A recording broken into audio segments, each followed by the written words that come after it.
ये पाकिस्तान में एक बड़ा आतंकी हमला हुआ है। पाकिस्तानी वायुसेना के मियावली एयरबेस पर आतंकियों ने हमला कर दिया है। दहशतगर्दों का बुज़दिलाना वार, धरती के मजीद बेटे धरती पर कुर्बान। पसनी में सिक्योरिटी फोर्सेस पर दहशतगर्दों का हमला, 14 फौजी जवान शहीद। एक बार फिर दहशतगर्दी की जद में दहशतगर्दी की एक नई लहर। पाकिस्तान से कुछ अच्छी खबरें नहीं आ रही। एक बड़ा हमला हुआ है, बहुत बड़ा हमला गवादर में सिक्योरिटी फोर्सेस की गाड़ियों पर, पसनी से ओमाड़ा जाने वाली सिक्योरिटी फोर्सेस की गाड़ियों पर दहशतगर्दों का हमला और 14 फौजी जवान अपनी जान से चले गए। पाकिस्तानी पंजाब में जगह मियांवाली, वहां पे दहशतगर्दों ने मियांवाली एयरफोर्स बेस, जो पाकिस्तानी एयरफोर्स का बेस है दोस्तों, उसको अटैक कर दिया। उसमें सुसाइड बॉम्बर्स भी थे और उसमें टेररिस्ट भी थे, टोटल मिला के आधा दर्जन। लेकिन बहुत बड़ा हमला हुआ है पाकिस्तान आर्मी के ऊपर और बहुत फौजी मारे गए वहां पे। इसमें फायरिंग की आवाजें भी सुनी गई हैं। इसका मतलब यह है कि बाकायदा मुकाबला हुआ है दहशतगर्दों के बीच और सिक्योरिटी फोर्सेस के बीच, और इसमें पुलिस वैन को निशाना बनाया गया है। तो इससे पता ही चल रहा है कि वो पुलिस वैन हो, पुलिस की गाड़ियां हो या वो फौजी गाड़ियां हो, निशाना इन्हीं सिक्योरिटी फोर्सेस की गाड़ियों को बनाया जा रहा है। इससे पता ही चलता है कि दो बदू मुकाबले हुए, जिसमें एक तरफ दहशतगर्द सामने थे और सिक्योरिटी फोर्सेस की तरफ से फिर उनके ऊपर फायरिंग की जा रही थी और उनकी तरफ से जवाब दिया जा रहा था। 6 से लेकर 8 आतंकवादियों की बात हो रही है। 6 से लेकर 8 आतंकवादियों ने अटैक कर दिया है। उसमें से 3 आतंकवादियों को मार गिराया है पाकिस्तानी फोर्सेस ने, और कहते हैं कि जो जमीन पे एयरक्राफ्ट थे, कई एयरक्राफ्ट। जय हिंद दोस्तों हाल ही फिलहाल में एक और रिपोर्ट सामने निकल कर आ रहा है कि गूगल के नंबर 1 आर्मी आज भी डिटेक्टेड हो गई है। दोस्तों गूगल के नंबर 1 आर्मी के बेस में तालिबानी आतंकी 8 घुसते हैं और गूगल के नंबर 1 आर्मी पर अटैक करके इन 8 पाकिस्तानी आर्मियों को खत्म कर देते हैं। दोस्तों तालिबान आतंकी ने पाकिस्तान के उस स्थान को अटैक करते हैं जहां पर पाकिस्तान का एयरबेस बना हुआ है, यानी कि पंजाब के इर्द गिर्द इन पाकिस्तानियों का एयरबेस बना हुआ है। दोस्तों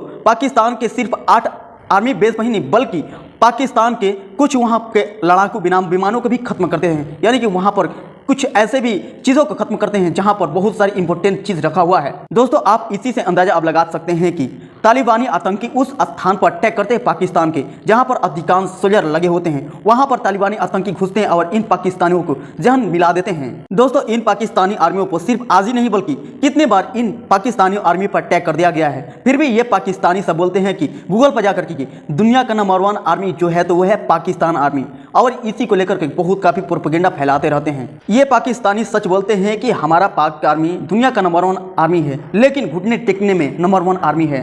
दोस्तों इन पाकिस्तानियों को बोल दीजिए कि घुटने टेकने में नंबर 1, गलत काम करने में नंबर 1, आतंकियों को बढ़ावा देने में नंबर 1, भारत के साथ गलत रिश्ते रखने में नंबर 1, तो ये बिल्कुल कहना गलत नहीं होगा। अफगानिस्तान का डिफेंस मिनिस्टर पाकिस्तान को धमकी देता है, और पाकिस्तान को धमकी यह देता है कि उतना ही बो जितना काट सकते हो, यानी कि मुंह में उतना ही निवाला डालो जो निगल सकते हो। साफ सीधी बात है, उतना ही बो जितना तुम काट सकते हो। और यह भी बोला कि इसके अंजाम जो तुम कर रहे हो ना बेटा, ये अफगानों को निकालना पाकिस्तान से, जोर जबरदस्ती करना, इसके नताइज बहुत बुरे होंगे, नाक से लकीरें खिंच जाएंगी, इसके नतीजे बहुत बुरे होंगे। ये स्टोरी समझाई उसने, और उसके स्टोरी समझाने के 24 घंटे के बाद पाकिस्तान में दोबारा खून खराबा बड़े लेवल पे शुरू हो गया। दोस्तों ये जो खून खराबा है ये कहां से शुरू होता है? ये शुरू होता है खैबर पख्तूनख्वा, ये जाता है गवादर, गवादर के बाद अब ये सीधा पहुंचता मियांवाली। और क्यों ये खतरनाक हमला है मैं आपको बताता हूं। क्योंकि यार बलूचिस्तान और खैबर पख्तूनख्वा में बम धमाके पटाखे फूटते रहते हैं, वहां पे बड़े कॉमन सी चीज है, लेकिन मियांवाली पंजाब में है। और पाकिस्तानी का दिल ये कहता है, हर एक पाकिस्तानी का दिल ये कहता है पूरे पाकिस्तान में आग लगे, लेकिन जो पंजाब है ना वो अमन का गहवारा बना दे, वहां पे सुख शांति हो, पंजाबियों को कुछ ना हो पाकिस्तान में। बाकी लोग मरते हैं, कल मरते हैं, आज मरे, आज मरते हैं, अभी मरे। लेकिन ये जो अटैक है दोस्तों, ये एयरफोर्स बेस पे हुआ है, फौजी ठिकाने पे हुआ है, मियांवाली एयरफोर्स बेस पे अटैक कर दिया है जिहादियों ने। अब पता लगेगा।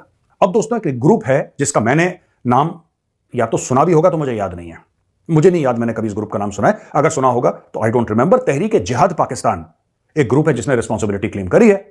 अब ये सब ऑफशूट्स होती है ना, तहरीक तालिबान पाकिस्तान, तहरीक जिहाद पाकिस्तान, तहरीक फसाद पाकिस्तान। इस मुकाबले में 2 दहशतगर्द हलाक हुए, ये बात कही जा रही है, जो कि पब्लिश हो रहा है, मैं आपको वो बता रही हूँ। और इसमें ये भी बात सामने आई है कि ये भी बताया गया है कि एक खुदकुश बमबार, जो कि कलदम टीटीपी के खुदकुश बमबार उसामा के नाम से एक बंदे की शनाख्त हुई है, और उसमें बताया गया ये एक हाई प्रोफाइल वाकये की प्लानिंग कर रहा था। यानी एक बहुत बड़ा दहशतगर्दी का कोई ऐसा हमला होने वाला था कि जिसकी वो प्लानिंग कर रहा था, और उसका नाम उसामा है, वो खुदकुश बमबार था, और उसको मार दिया गया है। और मारने के बाद उसको आइडेंटिफाई करके ये बताया जा रहा है कि ये वो बंदा है कि जिसके बारे में ये इंफॉर्मेशन मिली थी या हाई अलर्ट था कि ये एक ऐसी प्लानिंग कर रहा है कि जिसमें कहीं पर बहुत बड़ा हमला करेगा। तो देखिए ये जो हमला हुआ गवादर में, ये एक बहुत बड़ा हमला था, लेकिन हाँ इससे ज्यादा बड़े बड़े हमले उसमें कि जिसमें 250-300 लोग सिविलियंस जो मारे जा चुके हैं, ऐसे हमले भी होते रहे।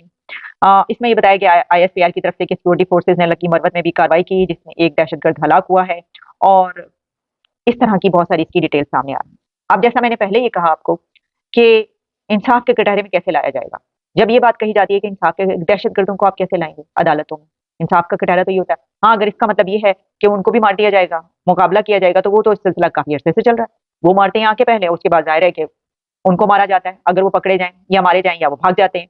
तो जिन दहशतगर्द तंजीमों की बात की जा रही है उसमें एक तो है TTP। तो TTP से तो डायलॉग चल रहा था, उस डायलॉग का क्या हुआ आपका? रुक गया वो डायलॉग। उनको तो कौमी धारे में लाया जा रहा है, उनको तो आप कह रहे हैं कि बड़े अच्छे प्यारे लोग बनाकर हैं, उनको अब कौमी धारे में शामिल किया जाएगा। बल्कि मैं तो कहती हूँ कि उनको बड़ी बड़ी पोस्टें दे दें, उस पर बिठा दें उनको। वो तो कुछ ऐसे ही रहा था। अब मुझे समझ ये नहीं आती कि हमारे कभी ये खबरें आती हैं कि जनाब डायलॉग हो रहा है। आपको याद होगा कुछ अर्सा पहले, जबकि जिस वक्त जनरल फैज हमीद DGI थे, उस वक्त वो फटाफट भागे भागे जो अफगानिस्तान गए थे। हैं जी, वो चाय के कप वाली आपको पता है तस्वीर हो रही थी, तो जनाब डायलॉग हो रहा था, जिरगे जा रहे थे, कहाँ गए वो सब? उसका क्या फायदा हुआ, उसका क्या नतीजा निकला, मुझे आप ये बता दें। दहशतगर्दी तो कम होने के बजाय बहुत ही ज्यादा हुई है। अच्छा, फिर उसी के साथ आप अफगानिस्तान के साथ देख रहे हैं, जब अफगानिस्तान के साथ जब ऐसी सिचुएशन होगी जिसमें ये कहा जा रहा होगा कि हम तुम्हें नहीं छोड़ेंगे, और वो कह रहे होंगे कि आगे बढ़ाओ, आओ तो सही जरा, वो तो कौन, और फिर यहाँ से मतलब ऐसी अथॉरिटीज जो कि अब क्या कहें, हमने देखा कि ना सिर्फ ये कि डिफेंस मिनिस्टर, आर्मी चीफ, इन सब की तरफ से जो अफगानिस्तान की तरफ से धमकियां आनी थी, उसके जो जवाब दिए गए, तो ऐसी एक एग्रेसिव सिचुएशन पैदा हो गई थी कि भाई ये तो जंग हो जाएगी अफगानिस्तान पाकिस्तान के बीच। तो ये जो अब धमाके हो रहे हैं, इसका आप मलबा अगर अफगानिस्तान पर डालें, ये कहेंगे कि जनाब उधर से ये दहशतगर्दी हो रही है और आपकी तरफ से ये उसामा और कौन कौन आ रहे हैं यहाँ पे खुदकुश बमबार, तो कहेंगे किसानों की हमसे क्या पूछ रहे हो, TTP से खुद ही कर लो, खुद ही डील कर लो। तो ये कैसे मामला हल होगा, ये समझ से बाहर बात है। अब देखिए, जहाँ दुनिया जो है वो तरक्की कर रही है, दुनिया में जो है वो क्या क्या एग्रीमेंट्स हो रहे हैं, और हम ये बात कर रहे थे कि हम क्रिकेट करवाएंगे अपने मुल्क में। आप यकीन करें कि हमने अपने मुल्क में ये ICC वर्ल्ड कप के कुछ मैचेस करवाने का हमने एक रट लगा रखी थी, हमने इसके ऊपर लड़ाई झगड़ा किया। जो इंडियन क्रिकेट बोर्ड है और पाकिस्तान क्रिकेट बोर्ड, इसके बीच बड़ी चपकलिश रही, और हमारी तरफ से बड़ी कहा गया कि देखिए हमारे साथ ज्यादती हो रही है, हमारे साथ नाइंसाफी हो रही है कि मैचेस नहीं करवाने दे रहे। ये हमारे साथ इन्होंने जो है ना ये किया है, क्योंकि इंडिया हमेशा हमें समझते ही ऐसा है कि छोटे मोटे लोग हैं, छोटा है चलो ठीक है, वो काम शाम करा लो, है जी, वही जो होता है। यानी ये कि छोटी क्रिकेट टीम है, ना पैसा है, पैसा तो हमारे पास ही है, एना नहीं की करना है, जो मर्जी कर लो। हालांकि अगर इस वक्त मैचेस हो रहे होते तो आप सोचिए कि क्या हालात होते यहाँ पर। पूरी दुनिया में क्या होता है कि सारी टीमें भाग रही होती हैं सर, वो तो पतली गली से भाग रहे होते। दोस्तों, आपने देखा कि इन पाकिस्तानियों पे आज नहीं बल्कि बहुत बार ऐसे अटैक कर दिया गया है, फिर भी ये पाकिस्तानी सुधरने का नाम ही नहीं ले रहे हैं। इस पे अधिकांश बार जो अटैक करता है तो तालिबान अफगानिस्तान ही करता है, फिर भी ये अफगानिस्तान को बहुत काफ़ी पिछड़ा ये समझने की कोशिश करता है। साथ ही साथ दोस्तों, ये अफगानिस्तानी इसलिए कर रहे हैं कि पाकिस्तान में रह रहे कुछ अफगानिस्तानी भाइयों पे ये पाकिस्तानियों ने अत्याचार कर रहे हैं। इसी को लेकर के अफगानिस्तान तालिबान आतंकी है, इसके ऊपर अटैक करने की कोशिश कर रहा है, और इसी को लेकर के आज जो अटैक किया गया है, यानी कि 14 पाक आर्मी को खत्म कर दिया गया है। मात्र उसमें 3 तालिबानी ऐसे आतंकी है जिसको खत्म कर दिया गया, वो भी शायद झूठ या सच, ये भी तो खुलासा नहीं किया गया है। दोस्तों, ये पाकिस्तानी भिखारिस्तान हमेशा गूगल पर जाकर के बोलते हैं कि हमारा आर्मी यानी पाकिस्तान आर्मी दुनिया का नंबर 1 आर्मी है, लेकिन दोस्तों जब भी कुछ मुसीबत इनके देश पे आता है तो सबसे पहले इनकी आर्मी घुटने टेक देती है, पीछे हट जाती है। दोस्तों, पाकिस्तान के इन्हीं सभी गलत और कुछ झूठे हमियत की वजह से मुझे ऐसा लगता है कि ये लोग जो प्रोपेगेंडा फैला रखे हैं पूरी दुनिया में कि मेरे पास परमाणु बम इतना है उतना है, भारत से ज़्यादा मेरे पास परमाणु बम ज़्यादा है, दोस्तों इस पर भी मुझे थोड़ा बहुत शक लगता है कि शायद ये लोग ये लेकर के भी झूठ बोलते हैं हर एक व्यक्ति को डराने के लिए। लेकिन दोस्तों, मुझे नहीं लग रहा है कि इन लोगों के पास है कुछ ऐसा। दोस्तों, आजकल जो पाकिस्तान का कंडीशन हुआ है सेम कुत्तों का कंडीशन हुआ है दोस्तों, क्योंकि दोस्तों इधर अफगानिस्तान इनके ऊपर बहुत काफ़ी अत्याचार कर रहा है दोस्तों, और साथ ही साथ अफगानिस्तान तो इनके ऊपर अत्याचार कर रही है, लेकिन साथ ही साथ जो सिंध प्रदेश वाले हैं, सिंध प्रदेश वाले हमेशा से कभी कभी इन पाकिस्तानियों को ठोकाई कर ही देते हैं। और अफगानिस्तान सिंध के साथ साथ इधर जो बलूचिस्तान वाले हैं, बलूचिस्तान वाले कभी कभी इन पाकिस्तानियों को ठोकाई करते रहते हैं। और इन तीनों के बाद ये जो POK वाले भी इन पाकिस्तानियों को कभी कभी रिलाई करते रहते हैं, और इसी तरह से ये पाकिस्तानी इधर का उधर, उधर के इधर, फिर भी इन पाकिस्तानियों को घमंड थोड़ा बहुत भी नहीं शुरू हुआ है। दोस्तों, इन सभी प्रदेशों से मार खाने के बाद ये पाकिस्तान कभी कभी हमारे देश के जवानों पर भी अत्याचार कर देते हैं, यानी कि कुछ 4-5 ऐसे करके हमारे देश के भारतीय जवानों को भी उनके ऊपर अटैक कर देते हैं, बम वगैरह गिरा देते हैं। लेकिन दोस्तों, इन पाकिस्तानियों को भली भांति ये पता है कि यदि भारत हमारे ऊपर अटैक कर दिया तो हमें पूरा नक्शा से ही मिटा देगा। फिर भी ये पाकिस्तानी कभी कभी चींटी जैसा काट देते हैं, कभी कभी इधर हमारे सैनिकों के ऊपर अत्याचार कर देते हैं, बम वगैरह गिरा देते हैं, जिसकी वजह से कुछ हमारे सैनिकों शहीद हो जाते हैं। लेकिन दोस्तों एक बात सच कहा गया है कि यदि पाप का घड़ा धीरे धीरे बढ़ता है, वो तो धीरे धीरे बढ़ता है, लेकिन जब भर जाता है पूरी तरह से तो उनका प्रतिफल क्या होता है ये तो पूरी दुनिया में सबको पता है दोस्तों।